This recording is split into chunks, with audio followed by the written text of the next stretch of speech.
Marwadi university మంచి భవిష్యత్తు కోసం తెలుగు విద్యార్థులు ఇష్టపడే యూనివర్సిటీ. కాల్ 9059052378 9059052379.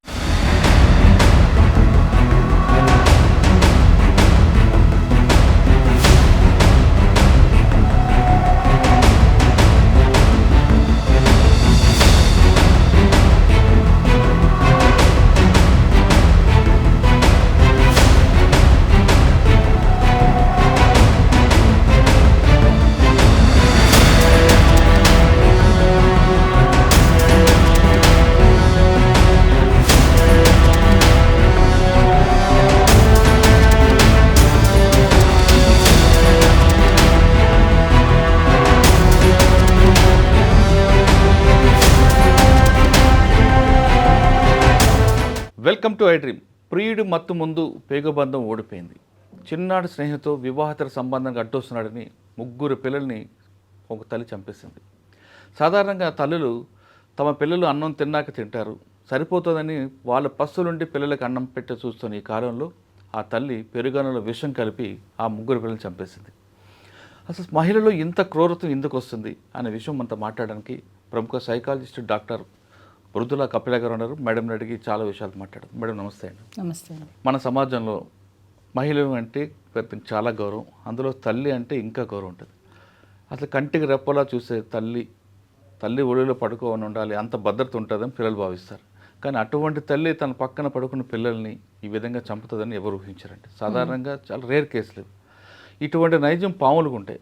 పాము గుడ్లు పెట్టిన తర్వాత కళ్ళు కనబరక తన గుడ్లు తానే తింటుంది, పాము నైజం అంటారు. అటువంటి పాము కూడా కళ్ళు కనబడక తింటారు, కానీ పాము ఈవిడ కళ్ళు కనబడి కామం మత్తులో ఈ విధంగా చేసిందని భావించవచ్చు. అంటే ఇటువంటి విషయాలు ఎందుకు ఈ మహిళలో ఇంత క్రూరత్వం వస్తుందండి?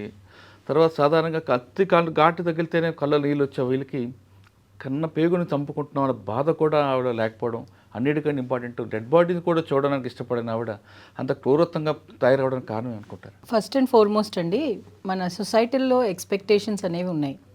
అయితే ఈ మధ్యలో వస్తున్న చాలా ఒక పాండమిక్లా ఉన్నది ఏంటి అంటే social media influence. Social media ఇన్ఫ్లుయెన్స్కి అసలు అద్దు లేకుండా అది చాలా వాస్ట్గా స్ప్రెడ్ అయిపోయింది. ఇన్ఫ్యాక్ట్ చాలామంది అట్లీస్ట్ ఆన్ యావరేజ్ ఇండియాలో చూస్తే ఆల్ ఏజ్ గ్రూప్స్ వాళ్ళు మినిమం 4 hours స్పెండ్ చేస్తున్నారు పర్ డే. 4 hours మీరు సోషల్ మీడియాలోనే స్పెండ్ చేస్తే. ఇంకోటి దీంట్లో చాలా ఫ్రీక్వెంట్గా మనం మాట్లాడవలసిన విషయం ఏంటంటే ఆల్గరిథమ్స్. మనం ఒక టైప్ ఆఫ్ కాంటెంట్ చూస్తున్నాము అంటే అదే టైప్ ఆఫ్ కాంటెంట్ని ఇంకా ఇంటెన్సిఫై చేస్తూ మనకి డిఫరెంట్ వీడియోస్ వస్తూ ఉంటాయి. సో ఈ వీడియోస్ వస్తున్నప్పుడు మీరు ఆలోచించండి, ఒక మూవీ చూసి బయటికి రాగానే మనం ఆ మూవీ గురించి రివ్యూ ఇవ్వని అడుగుతారు. అదే వారం తర్వాత ఆ మూవీ గురించి చెప్పమంటే మనం అదే ఇంటెన్సిటీతో చెప్పలేకపోతాం. This is what is happening. ఇప్పుడు ఏమవుతుంది అంటే ప్రాబ్లమ్, ఇలా సోషల్ మీడియాలో ఒక టైప్ ఆఫ్ కాంటెంట్ చూస్తూ అలా కంటిన్యూస్గా దాన్నే చూస్తూ వెళ్తూ ఉంటే అండ్ అది హ్యాబిట్ లాగా ఫామ్ అవుతూ ఉంటే, మనందరికీ తెలుసు 7 days కంటిన్యూస్గా ఒకే పని చేసామంటే అది హ్యాబిట్ లాగా అయ్యే ఛాన్సెస్ ఉన్నాయని. సో ఇమోషనల్ కంట్రోల్ అనేది మనలో లేనప్పుడు ఇలాంటి హ్యాబిట్ ఫార్మేషన్స్ చాలా ఈజీగా ఉంటుంది. అంటే సోషల్ మీడియా అనేది ఇప్పుడు వచ్చిందండి. సోషల్ మీడియా రాకముందు కూడా కొన్ని కేసులు రిపోర్ట్ అయ్యాయి. ఎస్ఆర్ నగర్లో శైలజ అని ఒక ఆమె ఉంటారు. ఆమె ఒక భర్తనితో పాటు ఉంటుండగా ఇంకొకతో సంబంధం పెట్టుకొని ఆయన డబ్బులు అడిగాడని చెప్పి ఆమెను అతను ముక్కలుగా నరికి ఫ్రిడ్జ్లో పెడుతుంది. అప్పుడు సోషల్ మీడియా లేదే కాదు. అంటే నేను చెప్పేది ఏంటి అంటే ఒక ఆలోచనని ఇంకొక ఆలోచనతోటి యాడ్ చేస్తూ ఉన్న ఎన్వైర్మెంటల్ ఇన్ఫ్లుయెన్సెస్ ఏవైతే ఉన్నాయో వాటితోటే ప్రాబ్లం. ఆవిడ చూస్తుండకపోవచ్చు, కానీ ఇన్ఫ్లుయెన్స్ అనేది చాలా ఈజీగా అయిపోతున్నారు. ఇన్ఫ్లుయెన్స్ అంటే ఏంటి? మనం చుట్టుపక్కల వాళ్ళ అభిప్రాయాన్ని మన అభిప్రాయంగా మార్చుకోవడం అంటే సెల్ఫ్ కంట్రోల్ లేకపోవడం. సెల్ఫ్ కంట్రోల్ అనేదే ఇమోషనల్ ఇంటెలిజెన్స్. ఆ ఇంటెలిజెన్స్ లేకుండా మనం అసలు వావివర్సలు లేకుండా జరుగుతుంది. మీరు చెప్పే ఒక్క ఇష్యూవే కాదు, నిన్న కూడా పేపర్లో వచ్చింది, కూతుర్ని రేప్ చేసి యావజ్జీవ కారాగార శిక్ష అనుభవిస్తున్న తండ్రి మీరు ఇందాక అన్నట్టు ఒక తల్లి కానీ తండ్రి parents as such are home is a safe environment. వాళ్ళకి పిల్లలకి ఇంతకంటే సేఫ్ ఎన్వైర్న్మెంట్ లేదు అనే ఆలోచన ఉన్నప్పుడు వాళ్ళే పిల్లలకి శత్రువులుగా మారుతున్నారు. ఎందుకు అంటే వాళ్ళు ఇన్ఫ్లుయెన్స్ అవుతున్న పద్ధతిని బట్టి, చుట్టుపక్కల ఉన్న వాళ్ళ పద్ధతిని బట్టి. చాలా మటుకు మీరు అంటే ఇప్పుడు నేను ఒపీనియన్ ఇస్తున్నాను, మీరు ఒక ఒపీనియన్ ఇస్తారు. చాలామంది పెద్దవాళ్ళు ప్రవచనాలు కానీ డిఫరెంట్ సోషల్ ఎన్వైర్న్మెంట్స్లో కానీ డిఫరెంట్ ఒపీనియన్స్ ఇస్తారు. కానీ మీరు అంటే మీరు ఇన్ ద సెన్స్ ఎవరైనా అది విన్నప్పుడు దాంట్లో మీ ఆలోచనని కలిపి మీకున్న ఇన్ఫ్లుయెన్స్, మీకున్న ఎక్స్పీరియన్స్ ఇప్పటిదాకా ఉన్నది, మీకున్న నాలెడ్జ్, విజ్డమ్ అదంతా దాంట్లో యాడ్ చేసుకుని దాని నుంచి మీరు రెస్పాన్స్ తీసుకోవాలి, ఇన్ఫరెన్స్ తీసుకోవాలి. కానీ ఏమవుతుంది అంటే మీ ఇన్ఫ్లుయెన్సే నా ఇన్ఫ్లుయెన్స్ అయిపోతుంది. సో అవతలి వాళ్ళు చెప్పేది వాళ్ళ అభిప్రాయాన్ని బట్టి చెప్తున్నారు. ఆ అభిప్రాయ భేదంని మనం రికగ్నైజ్ చేసి మనదంటూ ఒక అభిప్రాయం ఫామ్ చేసుకుంటే ఇలాంటి ప్రాబ్లమ్స్ ఉండదు. కానీ అంత అవగాహన ఇప్పుడున్న వాళ్ళకి ఎక్కడి నుంచో అంటే ఒకప్పుడు ఊర్ల నుంచి రూరల్ ఏరియాస్ని ఉన్నవాళ్ళు ఆ రూరల్ ఏరియాస్లో ఉన్న పెద్దవాళ్ళ మాటలు వినేవాళ్ళు. కొంచెం కట్టుబాట్లు ఉండేవి గ్రామానికి కానీ ఒక విలేజ్కి కానీ. ఇప్పుడు ఆ కట్టుబాట్లు విలేజెస్లోనూ లేవు. ఏంటి అంటే ఎక్స్ప్రెషన్ ఆఫ్ స్పీచ్, మీకు ఫ్రీ స్పీచ్ ఉంది, మీకు ఫ్రీడమ్ ఉంది, మీకు ఇంత అంటే ఎక్స్ప్రెస్ చేయడానికి మీకు అలౌ చేస్తున్నారు అని అంటే మన ఇష్టం వచ్చినట్టు విచ్చలవిడిగా ఎక్స్ప్రెస్ చేయడం కుదరదు. సో ఇప్పుడు ఈ తల్లి విషయమే తీసుకోండి, మనం ఎన్ని ఎక్స్ట్రా మ్యారిటల్ అఫైర్స్ చూస్తున్నాము చుట్టుపక్కల. అంటే అవన్నీ ఇప్పుడు మీడియా వైపు నుంచి కానీ టీవీలో కానీ డిఫరెంట్ ఛానల్స్లో కానీ దాన్ని ఒక్కొక్క విధంగా దాన్ని ఎక్స్ప్లెయిన్ చేస్తూ ఉంటారు. ఎవరు ఎక్కడ ఎలా ఇన్ఫ్లుయెన్స్ అవుతున్నారు అన్నది తెలియదు మనకి. అలాంటప్పుడు బాధ్యత ఎవరిది? రెండు పక్కల సొసైటీ కూడా చూసుకోవాలి, in the same way media చూడాలి, ఇన్ ద సేమ్ వే వింటున్న వాళ్ళు కూడా ఎంతవరకు ఇన్ఫ్లుయెన్స్ అవ్వాలి అని చూపిస్తే అది మనం కరెక్ట్ అనుకుంటే దాన్ని వ్యాలిడేట్ చేయకుండా. ఈ కేసు తీసుకుంటే ఈ కేసులో అమ్మాయి వెర్షన్ డిఫరెంట్గా ఉందండి. ఆ అమ్మాయికి చిన్నప్పటి నుంచి ఒక మంచి స్టైలిష్ అబ్బాయి కావాలి, సినిమా హీరోలో ఉండాలి అని భావించిన అమ్మాయి పెళ్లి చేసుకుందాం అంటే తల్లిదండ్రులు వాళ్ళకున్న ఆర్థిక ఇబ్బందుల్లో ఏదో సంథింగ్ రీజన్తో కొంచెం ఏజ్లో ఆమె కన్నా బాగా పెద్దన్న వ్యక్తితో పెళ్లి చేశారు. ఆయన ఈ అమ్మాయిని కేవలం ఒక టూల్లా వాడాడు తప్ప ఒక మనసు విప్పి ఒక భార్యగా, ఒక ప్రేమికుడిగా, ప్రియురాలుగా చూద్దాం అనే లేవు. కాబట్టి వాటన్నిటికీ దూరమైంది. అవన్నీ చూపించడానికి క్లాస్మేట్ గెట్ టుగెదర్ కలిశాడు కాబట్టి ఆ ఎమోషనల్స్కి బెండైంది అనుకోవాలా, కానీ తల్లిదండ్రులు తప్పు అనుకోవాలా. ఎందుకంటే ఈ అమ్మాయి ఉన్న కోరికలన్నీ పక్కన పెట్టి ఈ అమ్మాయి కన్నా దాదాపు 10 సంవత్సరాలు పెద్దన్న వ్యక్తితో పెళ్లి చేయడం అని అమ్మాయి కూడా ఎమోషనల్ ఉంటాయి. ఆ అమ్మాయి ఎమోషనల్ వాల్యూస్ ఇవ్వకుండా, గౌరవించకుండా వాళ్ళు ఏదో చేయడం బట్టి ఇవన్నీ కూడా కనెక్ట్ అయ్యి అనుకోవచ్చా? ఒక మాట అండి, ఒక చాక్లెట్ అంటే చిన్నపిల్లలకి ఇష్టం. చాక్లెట్ కొనుక్కొని తినేస్తాను అంటే కుదురుతుందా దానికి పే చేయకుండా? మనకి వాల్యూస్, మారల్స్, ఎథిక్స్, కట్టుబాట్లు అనేది ఒక సొసైటీని రన్ చేయడానికి కోసం దాని విలువల్లో, దాని పరిమితిలో ఉండి మీరు ఏమైనా చేసుకోవచ్చు. ఇమోషన్స్ ఎక్స్ప్రెస్ చేయొచ్చు, మీకు ఇమోషన్స్ ఉండొచ్చు, మీరు కూడా మంచిగా బతకాలి అని ఆలోచన అందరికీ ఉండాలి కూడా. కానీ అది ఎంతవరకు కరెక్ట్? ఇప్పుడు తల్లిదండ్రులు పెళ్లి చేశారు, ఫోర్సబుల్గానే పెళ్లి చేశారు, దానికి ఒక సొల్యూషన్ వెతకాలి. కానీ ఇది సొల్యూషన్ అని అనుకోకూడదు. Crime is not always a solution. ముగ్గురు పిల్లల్ని ఆ మనసుకి ఎలా జరుగుతుంది? మనసుని మీరు కట్టుబాటు చేయకుండా ఉంటే ఆమె దృష్టిలో పిల్లలు నాకు పుట్టిన వాళ్ళు కాదు, ఆయన కన్నాడు కాబట్టి నాకు ఇష్టమైన వ్యక్తి కనబడ్డాడు, ఆయనతో పిల్లల కంటాన్ని భావించవచ్చు కదా సార్. ఏదైనా ఇప్పుడు మన శత్రుదేశం వాళ్ళు మన మీద బాంబు వేస్తే అది వాళ్ళకి పేట్రియాటిజం, మనకు అది టెర్రరిజం. ఏది కరెక్ట్ ఇక్కడ?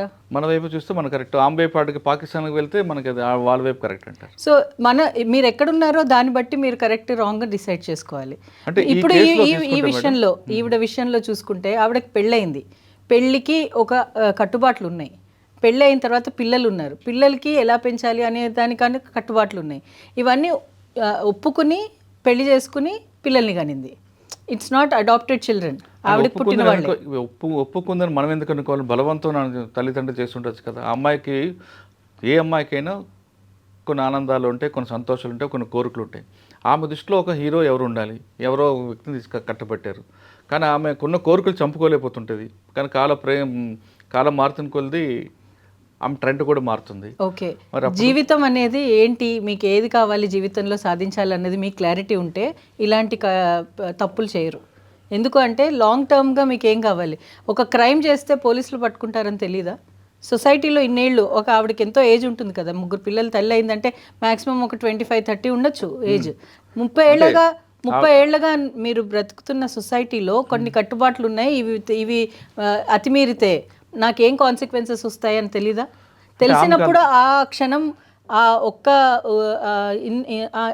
ఫ్యూ మినిట్స్ ఆఫ్ ఇమోషనల్ ఇంబ్యాలెన్స్కి లైఫ్ని అంతా ఇచ్చేసేసింది, అంటే waste ఆమె ఆయన మత్తులో పూర్తిగా ఉంది కాబట్టి ఇంకా ఆమెకు తెలిసినట్లేదు. మత్తు అనేది ఆవిడకి తెలియనప్పుడు చుట్టుపక్కల వాళ్ళు చెప్పాలి. అంటే ఎవరితో షేర్ చేసుకోలేదేమో ఆమె. అంటే మనం ఇప్పుడు ఏమో అనేవి బోల్డ్ అని ఉంటాయండి అక్కడ. మనకి అంటే నిజాలు తెలియకుండా మనం క్లియర్గా ఆవిడదే తప్పు లేకపోతే ఆయనదే తప్పు ఆవిడే అని తప్పు అనట్లేదు ఇప్పుడు. చెప్పలేము. అవును. కానీ ఇలాంటి సిచ్యువేషన్స్ని మనం ఎగ్జాంపుల్గా తీసుకుని సొసైటీకి ఏ మెసేజ్ ఇవ్వాలి అని ఆలోచిస్తే, ఒకవేళ ఇలా మేజర్గా ఇప్పుడు ఆమె కాన్సిక్వెన్సెస్ చూసి ఇలా ఆలోచించే వాళ్ళందరూ వాళ్ళని కట్టుబాటు చేసుకోవాలి. బికాజ్ ఏ క్రైమ్ కన్నా తప్పకుండా పనిష్మెంట్ ఉంటుంది. సత్యమేవ జయతే మనం యాక్సెప్ట్ చేస్తున్నది. ఎప్పుడైనా సత్యమే విన్ అవుతుంది. అలాంటప్పుడు మీరు ఎలాంటి సిచ్యువేషన్లో ఉన్నా సరే ఇమోషన్స్ని ఎంత కంట్రోల్ చేసుకోవాలి, ఎవరికి అంటే చాలామంది చిన్నపిల్లలకో లేకపోతే యంగ్స్టర్స్కి కూడా నాకు సల్మాన్ ఖాన్ అంటే ఇష్టం, నాకు హృతిక్ రోషన్ అంటే ఇష్టం, నాకు సచిన్ టెండూల్కర్ అంటే ఇష్టం, నాకు ధోని అంటే ఇష్టం, వాళ్ళు వెళ్ళి వాళ్ళని పెళ్ళిళ్ళు చేసుకుంటారా? కాదు కదా. అంటే వాళ్ళు సరే వాళ్ళ ఐడియల్స్ సెలబ్రిటీస్ వాళ్ళని అందుబాటులో ఉండరు, సో దానికి ఈక్వలెంట్గా ఆల్టర్నేటివ్ ఎవరు కనపడితే వాళ్ళని చేసుకుంటా అంటే సివిలైజేషన్ ఎక్కడి నుంచి వచ్చింది? మానవిత్వం అంటే దానికి మనం అడ్జస్ట్ అవ్వాలంటారు. సొసైటీ అనేది కట్టుబాట్లతోటే ఉంటుంది, లేకపోతే అలాగ సహజీవనం అంటే అంత కమ్యూనిటీస్లో ఉండలేరు. ఓకే సార్, ఆ విషయం పక్కన పెడదాం మేడం. మీరు చెప్పింది కరెక్ట్. సోషల్ మీడియా ఎఫెక్ట్ మీద ఉంది కాబట్టి నేరం చేసేది. కానీ ప్రతి తల్లికి తర్వాత నేరం చేసిన తర్వాత భార్యని చంపిన భర్త అయినా, భర్తకు చంపిన భార్య అయినా, పిల్లల్ని చంపిన తల్లి అయినా, నేరం జరిగిన తర్వాత వాళ్ళు పరివర్తన వస్తుందండి. తప్పు చేసామన్న ఫీలింగ్ వస్తుంది. కానీ ఈమెలో అసలు ఆమె ఏం మాత్రం కంటి నుంచో కనీసం ఒక బొట్టు కూడా రాల్చకుండా డెడ్ బాడీ చివరి చూపు చూడమని చెప్పినా సరే చూడకుండా లేదంటే అంత కఠినంగా ఆడవాళ్ళ మనసు ఉంటుందంటారా? అంటే ఆడవాళ్ళ మనసు కంట ఆవిడ అనుభవించిన లైఫ్ ఎలాంటిదో మనకు తెలియదు. దాని గురించి మనం శ్రద్ధ పెట్టాలి. ఇక్కడ ఆడవాళ్ళ మనసు అనేది ఆడవాళ్ళైనా మగవాళ్ళైనా హ్యుమానిటీ ఒకటే. వాళ్ళకి ఎక్కువ వీళ్ళకి తక్కువ ఉంటుందని నేను అనుకోవట్లేదు. కానీ పరిస్థితులు ఆవిడ అలాంటి అంత క్రూరంగా మారడానికి ఏంటి కారణాలు అన్నది ఐ కాంట్ కమెంట్. ఒకవేళ కారణాలు ఉండొచ్చు, 100 కారణాలు ఉండొచ్చు. భర్త వైపు నుంచి వేధింపులు ఉండొచ్చు, అత్తమామలు ఉండొచ్చు, లేదా ఆర్థికంగా స్తోమత లేదనొచ్చు, భర్త డ్రైవర్ అని ఎవరైనా సమాజంలో కించపరచచ్చు. కానీ పిల్లలు ఏం చేశారండి? పిల్లలు అంటే ఇప్పుడు నేను ఆవిడని సపోర్ట్ చేస్తున్నానని కాదు, కానీ ఇప్పుడు మన పరిస్థితిలో ఎవరైనా సరే ఎక్స్ట్రీమ్గా ఒక పిల్లిని గోడ దాకా తోసేశారంటే అది కూడా వెనకబడుతుంది. సో అప్పుడు ఏ వివక్షణ ఉండదు, కరెక్ట్ రాంగ్ అనేది ఉండదు. అందుకని అలా చేసినట్టుంది ఆవిడ ఇన్ఫ్లుయెన్స్ తోటి. ఎవరి ఇన్ఫ్లుయెన్స్ అయినా అయి ఉండొచ్చు, ఆ ప్రియుడి ఇన్ఫ్లుయెన్స్ కూడా అయి ఉండొచ్చు. నువ్వు అడ్డు తొడుక్కుంటే మనం వెళ్ళిపోవచ్చు అనే ఆలోచన అయినది కూడా ఉండొచ్చు. కానీ కాన్సిక్వెన్సెస్ అనేది ఎంత చెప్పినా ఎంత మత్తులో ఉన్నా ఆ పేగుబంధం అనేది ఉంటుంది కదా మేడం ఆడవాళ్ళకి. దాన్ని ఎవరు చంపలేము కదా. దానికి పేగుబంధం ఎమోషనే కదండి, అది ఒక ఇమోషనే. సో ఇప్పుడు మీరు అన్నట్టు ఆవిడ ఏం అనుభవించింది అన్నది మనకు తెలీదు. ఎందుకు అలాంటి ఆ క్షణకాలంలో అయిన విషయం అయి ఉండొచ్చు. ఆవిడ అవతల వాళ్ళ కొంతమంది డిఫెన్స్ మెకానిజమ్స్ ఉంటాయి. సిగ్మెండ్ ఫ్రాయిడ్ అన్నారు డిఫెన్స్ మెకానిజమ్స్ అని. నేను ఫర్ ఎగ్జాంపుల్ మీకు చాలా స్ట్రెస్ ఉంది ఆఫీస్లో, మీరు ఎవరి మీద చూపిస్తారు? మీకంట తక్కువ ఉన్న వాళ్ళ మీద చూపిస్తారు. అది మీ పిల్లలే అవ్వచ్చు, భార్య అవ్వచ్చు, భర్తే అవ్వచ్చు, లేకపోతే ఇంట్లో పని మనిషి అవ్వచ్చు, ఎవరో ఒకళ్ళు. అంటే మీకంట మీరు అనుకుంటున్నట్టు వాళ్ళు తక్కువగా ఉన్నారు, మీ సబార్డినేట్స్ అని అనుకున్నప్పుడు మీరు దాని మీద చూపిస్తారు. ఇన్ ద సేమ్ వే ఈవిడ డిఫెన్స్ మెకానిజం ఇలా చూపించింది. ఆవిడకి కోపింగ్ మెకానిజమ్స్ లేవు, చిన్నప్పటి నుంచి పెంచి ఉండరు. అలాగా పెంచి ఉంటుంటే ఆవిడకి వేరే ఆల్టర్నేటివ్స్ ఆలోచన వచ్చేది. దీన్ని ఎలా సాల్వ్ చేసుకోవాలి? First of all situation is not right. మీరు కొన్ని కమిట్మెంట్స్ ఉన్న తర్వాత అలాంటి సిచ్యువేషన్లోకి రాకూడదు. ఆ సిచ్యువేషన్లోకి వచ్చారు, మీరు అన్ఎక్స్పెక్టెడ్గా వెళ్ళిపోయింది అంటే మీరు ఏ విధంగా దాన్ని ట్యాకిల్ చేస్తున్నారు అనేది మీ ఇమోషనల్ ఇంటెలిజెన్స్ మీద ఉంటుంది. అది నేర్పించాలి పిల్లలకి. ఇప్పుడు అంత సమాజంలో ఇంత గొడవలు ఎందుకు అవుతున్నాయి? క్రైమ్కి రీజన్ ఏంటి అంటే మేజర్గా వాళ్ళని సరిగ్గా పెంచకపోవడం, వాళ్ళని ఎక్స్ప్లెయిన్ చేయడం. మిస్టేక్ అని నేను అనను, కానీ వాళ్ళకు కూడా తెలిసి ఉండదు, తల్లిదండ్రులకు కూడా వాళ్ళకి తెలిసి ఉండదు. అంటే నా పిల్లలు మంచిగా పెరుగుతున్నారనే అందరూ అనుకుంటారు. ఉండొచ్చు ఒకటండి, తెలిసిన తర్వాత కూడా మాదే పెత్తనం ఉండాలని కొంతమంది ప్రవర్తిస్తుంటారు. అదే మనుషులు వివిధ రకాలుగా ఉంటారు. ఎవరు ఎలా ఆలోచిస్తారు అనేది వాళ్ళు చెప్పందే. పర్సనాలిటీ అనేది నేను చెప్పందే, నేను ఎలాంటి పర్సనాలిటీ అనేది మీకు తెలియదు. గెస్ చేయడము అవన్నీ వేరే విషయం, అనలైజ్ చేసి సైంటిఫిక్గా చేయడం అది వేరే విషయం. కానీ మామూలుగా మొహం చూసుకున్నప్పుడు మీరు నేను ఎలాంటి దాన్ని మీకు తెలీదు, మీరు ఎలాంటి వారు నాకు తెలీదు. అదంతా నేను చెప్తే నేను ఎలాంటి దాన్ని అని నేను చెప్పేదాకా మీకు కూడా తెలియదు. ఇన్ఫ్యాక్ట్ నాకే తెలీదు నాలో ఉన్న లోపాలు ఏంటో నాకు తెలియదు. ఎవరిలో ఉన్న లోపాలు వాళ్ళు ఇంట్రోస్పెక్షన్ చేస్తే కానీ తెలియదు. Self awareness one of the కానీ ఈ కేసులో ఆస్పెక్ట్ ఆఫ్ తీసుకుంటే మేడం, ఎమోషనల్ ఈ ఇంటెలిజెన్స్. కేసులో తీసుకుంటే ఈ అమ్మాయికి చిన్నప్పుడు ఆయన పెళ్లి చేస్తున్నప్పుడు ఆ అమ్మాయి విలువలకు గౌరవించుంటే ఈ పరిస్థితి వచ్చి ఉంటుందా? విలువలకు గౌరవించి ఆవిడకి తగ్గిన భర్తని చేసిన తర్వాత కూడా ప్రాబ్లమ్స్ వచ్చిన ఫ్యామిలీస్ ఎన్ని ఉన్నాయండి? ఉంటాయి. ఉన్నప్పుడు ఆవిడ మరి అలా నేను అన్నాను కదా అలా అంత మాత్రం నాకు చేసేస్తారా? పెద్దవాళ్ళు కదా, మీరు నా బాధ్యత తీసుకోరా అని అడిగితే దీనికి ఇది అది అని కరెక్ట్గా సిచ్యువేషన్ మనం చెప్పలేము. మనిషిలోనే పరివర్తన రావాలి, మనిషి ఆలోచనలోనే పరివర్తన రావాలి.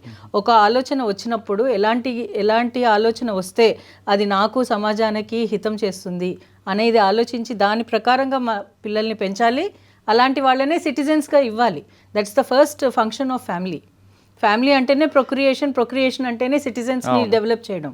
ఒక మంచి సిటిజన్, నేను ఎలాంటి సిటిజన్ని సొసైటీకి ఇస్తున్నాను అనే ఆలోచన ఉండాలి ప్రతి వాళ్ళకి. అండ్ నేను పెద్దయ్యాక కూడా నేను ఎలా కాంట్రిబ్యూట్ చేయగలుగుతాను సమాజానికి, ఏంటి నేను ఇచ్చే మెసేజ్ ఏంటి, నా పుట్టుకతోటి నాకున్న పర్పస్ ఏంటి, ఇవన్నీ విషయాలు కొన్ని అంటే మనం ఈ సోషల్ మీడియాలో కూడా చెప్పాలి అంటే క్రింజ్ కాంటెంట్ ఎక్కువగా పోతుంది. క్రింజ్ అంటే నెగిటివ్గా ఉండడము, లేకపోతే డార్క్ వెబ్, ఇలాంటివి ఎక్కువగా వెళ్తున్నాయి. ఎందుకు అంటే ఆ ఇమోషన్కి వాళ్ళు రెసిప్రొకేట్ అవుతున్నట్టుగా వీళ్ళకి అనిపిస్తుంది. ఇప్పుడు నేను సోషల్ మీడియాలో చాలా అడిక్ట్ అయ్యి ఉన్నాను అనుకోండి, అదే చూస్తున్నాను. Social media need not be only Instagram or phones. It can be TV, it can be movies, it can be anything which is under vision inspection. So ఈ విషయాలలో ఏమవుతుంది, కొన్ని మూవీస్ నాకు నచ్చుతున్నాయి. ఎందుకు నేను అనుకుంటున్నట్టు వాళ్ళు కూడా చెప్తున్నారు. అంటే they are seconding my opinion. So I will get connected. తప్పు కూడా రైట్ అనుకుంటున్నారు మీరే. ఎందుకు వాళ్ళు కూడా చేశారు కదా, వాళ్ళు కూడా చేశారు. సమాజంలో వాళ్ళ గురించి కమెంట్స్ వచ్చాయి. ఆ కమెంట్స్ని నేను చదివాను. కొంతమంది కరెక్ట్ అంటున్నారు, కొంతమంది రాంగ్ అంటున్నారు. కొంతమంది కరెక్ట్ అంటున్నారు అంటే నా ఇమోషన్కి కరెక్ట్నెస్ వచ్చింది కదా, అంటే నేను చేయడంలో తప్పు లేదు అనే ఆలోచన వాళ్ళకు వస్తుంది. ఈ కేసు రజిత కేసు పక్కన పెడితే ఇటువంటి ఇష్యూస్ చాలామంది మహిళలకి అబ్బాయిలకి అంటే మగవారికి ఎదురవుతుంటాయి ఎక్కడో దగ్గర. అవును. ఇటువంటి నేరం చేయకుండా వాళ్ళు పీస్ఫుల్ లైఫ్ కావాలంటే ఏం చేయాలంటే సో ఇటువంటి ఇష్యూస్ చాలా ఎదురవుతుంటాయి. అవును. దీనికి ఇమోషనల్ ఇంటెలిజెన్స్ ఒకటే ఒక వెపన్ అండి. వెపన్ అంటే ఎందుకు అని చెప్తున్నాను, ఇమోషనల్ ఇంటెలిజెన్స్లో 5 ఆస్పెక్ట్స్ ఉన్నాయి. 5 aspects: self awareness, self regulation, social skills, empathy and motivation. ఈ 5 స్కిల్స్ మనం నేర్చుకున్నప్పుడు సెల్ఫ్ అవేర్నెస్, నేనేంటి, నన్ను ఏది ట్రిగర్ చేస్తుంది, నా ప్రాబ్లమ్స్ ఏంటి. దీన్ని మీకు ఒక చిన్న స్మాల్ స్టోరీ కింద చెప్పాలి అంటే మీకు మహాభారతం తెలుసు కదా. మహాభారతంలో అసలు మహాభారతం స్టోరీ ఎక్కడ జరిగింది? కురుక్షేత్రంలో ఏమైంది? కౌరవులు పాండవులు ఒకరితో ఒకరు కొట్లాడుకున్నారు. ఇదంతా నడిపింది శ్రీకృష్ణుడు. సో ఇప్పుడు మీరు ఆలోచించండి, మన లైఫ్ను ఒక మహాభారతం కింద తీసుకుంటే ఈ కురుక్షేత్రం అనేది స్ట్రగుల్స్ ఆఫ్ లైఫ్, మనం లైఫ్ లీడ్ చేయడానికి చేస్తున్న స్ట్రగుల్స్. కౌరవులందరూ ఆల్ దీస్ నెగిటివ్ ఆస్పెక్ట్స్ మన గ్రోత్కి హర్డిల్ చేసేవన్నీ కౌరవుల కింద మనం కన్సిడర్ చేస్తే మనకు 100 కాదు, లక్షలు, 90 చాలా వేళ్ళు, కోట్లలో ఉన్నారు. సో ఇవన్నిటికీ ఈ 5 aspects, self awareness, Yudhishthira Dharmaraju ధర్మాన్ని పాటించాలి అని అన్నాడు. ధర్మం అంటే ఏంటి అంటే నేనేం కాంట్రిబ్యూట్ చేయగలను, నా పాజిటివ్స్ నెగిటివ్స్ ఏంటి అని నాకు ఆలోచన వచ్చిందనుకోండి, నేను దాన్ని ఎలా ఉపయోగించాలో నాకు అర్థమవుతుంది. సెల్ఫ్ రెగ్యులేషన్, భీముడు 1000 ఏనుగుల బలం ఉన్నా సరే కృష్ణుడు చెప్పిందే చేశాడు. సో ఆ 1000 ఏనుగుల బలం ఏంటి? మీ పొటెన్షియల్స్, మీకున్న పొటెన్షియల్స్ అవన్నీ. నేను ఇది చేయగలను, నాకు మాట్లాడడం బాగా వచ్చు, నేను ఈవెంట్స్ బాగా ఆర్గనైజ్ చేయగలను, లేకపోతే ఇంటర్పర్సనల్ స్కిల్స్లో నేను చాలా ప్రావీణ్యత ఉంది, వాట్ ఎవర్ XYZ. అవి నేనేంటి అన్నది నాకు అవి రెగ్యులేట్ చేసుకుని నేను అవసరమైన వాటికి యూజ్ చేసుకున్నాను అనుకోండి, I will have a better future. Then social skills, అర్జునుడు 2 చేతులతోటి బాణాలు వేయగలడు. ప్రతి వెపన్ గురించి ఆయనకి అవగాహన ఉంది. అంతంత వెపన్స్ గురించి అవగాహన ఉండి కూడా శ్రీకృష్ణుడు చెప్పిందే చేశాడు. తర్వాత నకుల సహదేవులు, వీళ్ళిద్దరూ అశ్వాలు గుర్రాలని ఆర్మీని రెడీ చేశారు. మన మోటివేషన్, మన ఎంపతి, ఇవి 2 మనం ఎలా ఉండాలి, మనం ఎలా మనం కండక్ట్ చేసుకోవాలి అన్నది నేర్పుతుంది. సో ఇవన్నీ కనుక మనం అవలంబించుకుంటే మన లైఫ్ స్టైల్లో అవి మనని ముందుకు నడుపుతుంది. మనం కృష్ణుడుగా అంటే మీరే మీ జీవితం ఇచ్చే కురుక్షేత్రంలో మీరే కృష్ణుడు. మీరు కృష్ణుడిగా భావించి ఈ 5 ఆస్పెక్ట్స్ ఆఫ్ పాండవుల్ని మీరు కరెక్ట్గా యాక్సెప్ట్ చేసి యూజ్ చేసుకోగలిగితే మీకు సక్సెస్ఫుల్గా ఉంటుంది. మీ ఆలోచన చెడిపోదు, ఎప్పటికీ ఒక డైరెక్షన్లో వెళ్తుంది. సో మన సనాతన ధర్మమే కానివ్వండి, any religion for that matter ఇవే చెప్తుంది. మీకు ఉన్న స్తోమతలను బట్టి, మీకున్న విసినిటీని బట్టి మీరు మీ పొటెన్షియల్ని ఎలా యూస్ చేసుకుంటారు, దాన్ని ఎలా కాంట్రిబ్యూట్ చేయగలుగుతారు. అంటే మీరు చెప్పిన 5 కాకుండా 5 T's ఉంటాయండి. ఆ 5 T's కూడా ఇంప్లిమెంట్ చేయొచ్చా? చెప్పండి అవి. 1 టాక్, రెగ్యులర్గా భర్తతో మాట్లాడడం, భర్త భార్యతో మాట్లాడటం. 2 టాలరేట్ చేయడం. 3 ట్రస్ట్, ఇద్దరి మీద ఒకరికి నమ్మకం. 4 టూర్, అంటే బయటికి భార్య భర్తలు అప్పుడప్పుడు భార్య అయినా సరే భర్తను తీసుకొని భార్య సరే లేదు ఇద్దరు బయటికి వెళ్తే కొంచెం రిలాక్స్ అవ్వడం. 5 టచ్. ఈ 5 కరెక్ట్గా జరిగితే ఆ ఫ్యామిలీ హ్యాపీగా ఉంటుంది కదా. మనం ఏదన్నా దానికి ఏదన్నా పెట్టుకోవచ్చు. మన పద్ధతి ఏదైనా సరే, దాన్ని ఏ పేరుతో పెట్టినా సరే, ఇంటర్పర్సనల్ స్కిల్స్ అనేది, కాన్వర్సేషన్స్, కమ్యూనికేషన్స్ అనేది చాలా ఇంపార్టెంట్. ఒకరి గురించి ఒకరికి రెస్పెక్ట్ ఉండాలి, ఒకరి గురించి ఒకరు నేర్చుకోవాలి, తెలుసుకోవాలి. అలాంటప్పుడు చాలా మటుకు ఇందులో సైకాలజిస్ట్ వాళ్ళ రోల్స్ చాలా ఉన్నాయండి. నా అభిప్రాయం ప్రకారం ప్రీ మ్యారిటల్ కౌన్సిలింగ్స్ ఉండాలి. పెళ్ళికి ముందు ఒక కౌన్సిలింగ్ సెషన్ పెట్టాలి. భార్యాభర్తలు అవ్వబోతున్నారు, మీ లైఫ్ ఇలా ఉంటుంది అంటే ఇవి ప్రిడిక్షన్సే, ఫ్యూచర్లో ఇంకా తేడాలు ఉండొచ్చు, కానీ ఇలా ఉండే ఛాన్సెస్ ఉన్నాయి, మీరు ఈ విధంగా మిమ్మల్ని మీరు మార్చుకోవాలి, ఒకరినొకరు మీ కోపతాపాలన్నీ సరి చేసుకోవాలి, బ్యాలెన్స్ చేసుకోగలగాలి, ఒకరి మీద ఒకరికి కమిట్మెంట్ ఉండాలి. కమిట్మెంట్ అంటే ఏంటి? మ్యారేజ్ అనేది ఇన్స్టిట్యూషన్ కదా, ఆ ఇన్స్టిట్యూషన్కి ఉన్న మేజర్ కీ ఫీచర్స్ అన్నీ వాళ్ళకి ఎక్స్ప్లెయిన్ చేయాలి. Then in the same way parental counselling ఇవ్వాలి. పేరెంటల్ కౌన్సిలింగ్ పిల్లలు పుట్టక ముందు వీళ్ళు ప్లాన్ చేస్తున్నప్పుడు వాళ్ళకు ఒక కౌన్సిలింగ్ ఇవ్వాలి. వాళ్ళకి ఈ కౌన్సిలింగ్ ఇచ్చినప్పుడు ఏంటి, పిల్లలు పుడితే మీ బాధ్యతలు ఇలా ఉంటాయి, మీరు ఇలా తయారు చేయాలి వాళ్ళని, సో దట్ వాళ్ళు కమ్యూనిటీకి, విలేజ్కి, సిటీకి, కంట్రీకి కాంట్రిబ్యూట్ చేసేలాగా చేయగలగాలి. సో అలా చేయగలగాలి అంటే మీకు ఈ లక్షణాలు ఉండాలి, మీకు ఈ విజన్ ఉండాలి. ఫ్యూచర్లో మా పిల్లలు ఇలా ఉండాలి అని చెప్పే విజన్ ఉండాలి. ఇవన్నీ ఉన్నాయి అంటే కనుక మీరు పిల్లల్ని కనండి, లేకపోతే వద్దు, మానేసేయండి. మేడం, ఇప్పుడు రజిత లాంటి ఇష్యూ మన రాబోయే కాలంలో ఎవరికైనా ఎదురైంది అనుకోండి, చిన్ననాటి స్నేహితుడు కలిశాడని, అటువంటి సమస్య వచ్చినప్పుడు ఏం చేయాలి?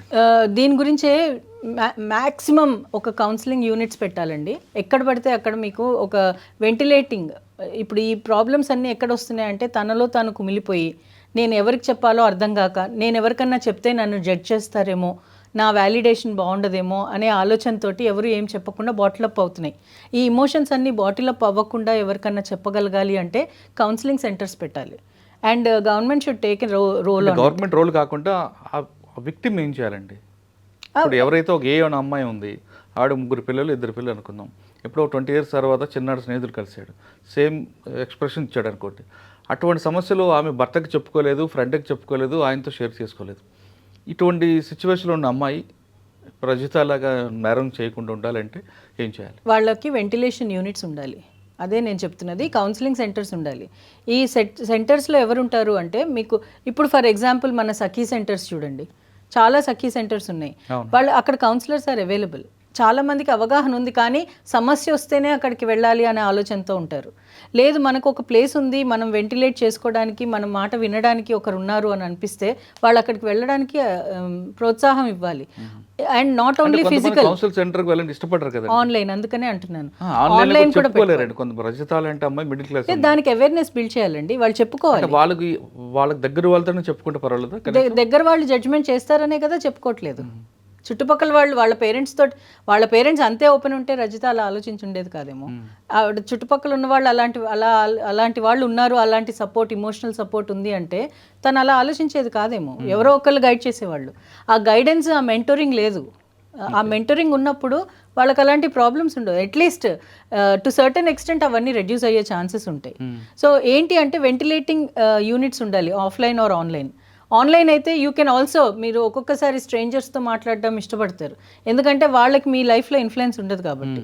అందుకనే కౌన్సిలర్స్ ఆర్ ఎంకరేజ్డ్. మీరు పోనీ మీ ఫేస్ని కవర్ చేసేసుకోండి, ఓవర్ ద ఫోన్ మాట్లాడండి, ఏదో ఒక పబ్లిక్ నెంబర్ నుంచి మాట్లాడండి. మీ ఐడెంటిటీ ఈజ్ నాట్ ఇంపార్టెంట్. మీకు అక్కడ జరుగుతున్న ప్రాబ్లం ఏంటి, దానికి సొల్యూషన్ ఎలా ఇవ్వగలము, దాన్ని మీ అంతటి మీరు ఎలా సాల్వ్ చేసుకోగలరు అనే సపోర్ట్ ప్రోగ్రామ్స్ ఏమైనా ఉంటే ఇలాంటి క్రైమ్ రేట్ తగ్గుతుంది. బాయ్ ఫ్రెండ్ అవ్వనియండి, ఎనీ సిచ్యువేషన్ అవ్వనియండి, చాలా human interactions are very complex. ఆ కాంప్లెక్సిటీని అర్థం చేసుకోవాలి అని అంటే మీకు అది అర్థమైన వాళ్ళు మిమ్మల్ని మెంటోర్ చేయాలి. అలా మెంటోర్ చేసి మీరు ఇలా చేయండి అమ్మా, ఇవి సొసైటల్ రూల్స్, మీరు ఇలా సైకలాజికల్గా మీరు ఇలా ఎఫెక్ట్ అయితే ఈ ఎక్సర్సైజెస్ చేయండి, లేకపోతే ఇలాంటి ఇంట్రోస్పెక్షన్స్ చేయండి, ఇలాంటి మైండ్ సెట్ని చేంజ్ చేసుకునే యాక్టివిటీస్ చేయండి, ఇలా ఎంగేజ్మెంట్ యాక్టివిటీస్ని ఇంక్రీజ్ చేసుకోండి అని కొన్ని సొల్యూషన్స్ వాళ్ళు చెప్పగలుగుతారు. అది చెప్పినప్పుడు రజిత లాంటి వాళ్ళు చేంజ్ అయ్యే ఛాన్సెస్ ఉంటాయి. ఇకపై రజిత లాంటి ఇష్యూ వచ్చినప్పుడు, రజితకు కొంచెం సమస్య వచ్చినప్పుడు ఖచ్చితంగా కౌన్సిల్ సెంటర్కి వెళ్ళాలంటున్నారు డాక్టర్ మృదుల మేడం. లేదు, మీకు దగ్గరలో ఉన్నవాళ్ళు, మీకు మనసుకు నచ్చిన వాళ్ళతో చెప్పి ఆ సమస్య పరిష్కారం వెతకండి. అంతేగాని ఆ మత్తులో పడి నేరాలకు పాల్పడితే మాత్రం జీవితాంతం జైల్లో ఉండడం ఖాయం అంటున్నారు డాక్టర్ మృదుల గారు. ఇది రజిత ఇష్యూలో మృదుల గారు ఒపీనియన్. మరో ఇష్యూలో మళ్ళీ కలుద్దాం. అంతవరకు నమస్తే. Thank you madam. Thank you అండి.